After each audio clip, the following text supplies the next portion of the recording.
اشفاق احمد فرماتے ہیں کہ کامیابی کا سب سے بڑا راز یہ ہے کہ اب دوسروں کے لیے آسانیاں پیدا کرے۔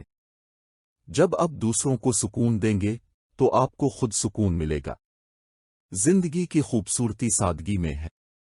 جتنا آپ زندگی کو سادہ رکھیں گے اتنا ہی آپ خوش رہیں گے۔ اگر آپ دوسروں کو معاف کرنے کی ہمت رکھتے ہیں تو آپ کے دل میں کبھی بوجھ نہیں رہے گا۔ کامیابی کا مطلب صرف دولت اور شہرت نہیں بلکہ دوسروں کی خدمت کر کے دل کی خوشی حاصل کرنا ہے۔ جب آپ دوسروں کے دل میں اپنی جگہ بناتے ہیں تو یہی آپ کی اصل کامیابی ہوتی ہے۔ زندگی کا سب سے بڑا سبق یہ ہے کہ کبھی کسی سے امید نہ رکھو۔ جب آپ اللہ پر بھروسہ کرتے ہیں تو ہر مشکل آسان ہو جاتی ہے۔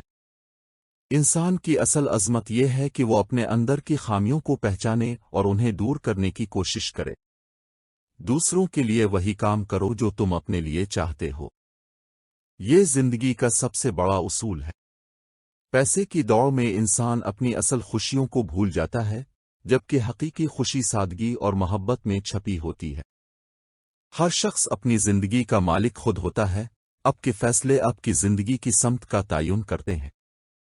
انسان کی کامیابی اس میں نہیں کہ وہ کتنا بڑا بن جائے بلکہ اس میں ہے کہ وہ دوسروں کی کتنی مدد کرتا ہے۔ اگر آپ کسی کو دل سے دعائیں دیتے ہیں تو وہ دعائیں آپ کی زندگی میں خوشیوں کی صورت میں واپس آتی ہے۔ محبت دینے سے بڑھتی ہے۔ جتنا آپ دوسروں سے محبت کریں گے اتنی ہی آپ کو محبت ملے گی۔ انسان ہمیشہ اپنی مشکلات کو بڑا سمجھتا ہے لیکن حقیقت میں اللہ نے ہر مسئلے کا حل ہمارے اندر ہی رکھا ہوتا ہے۔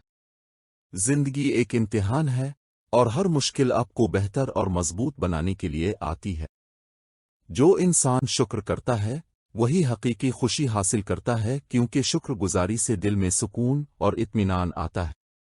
دوسروں کی غلطیوں کو معاف کرنا سیکھو کیونکہ ہر انسان خطا کار ہے اور معافی ہی انسان کو بلند کرتی ہے۔ زندگی میں دوسروں کے لیے کچھ کرنے کا مطلب یہ نہیں کہ آپ اپنے لیے کچھ نہ کریں بلکہ دوسروں کی خدمت آپ کی اپنی خوشیوں کا راستہ ہے۔ کبھی بھی چھوٹے دل سے سوچنے والا بڑا کام نہیں کر سکتا۔ آپ کا دل جتنا بڑا ہوگا آپ کی کامیابی اتنی ہی بڑی ہوگی۔ اللہ کی رحمت کا انتظار کریں کیونکہ وہ کبھی آپ کو مایوس نہیں کرے گا۔ ہر مشکل کے بعد آسانی ضرور آتی ہے۔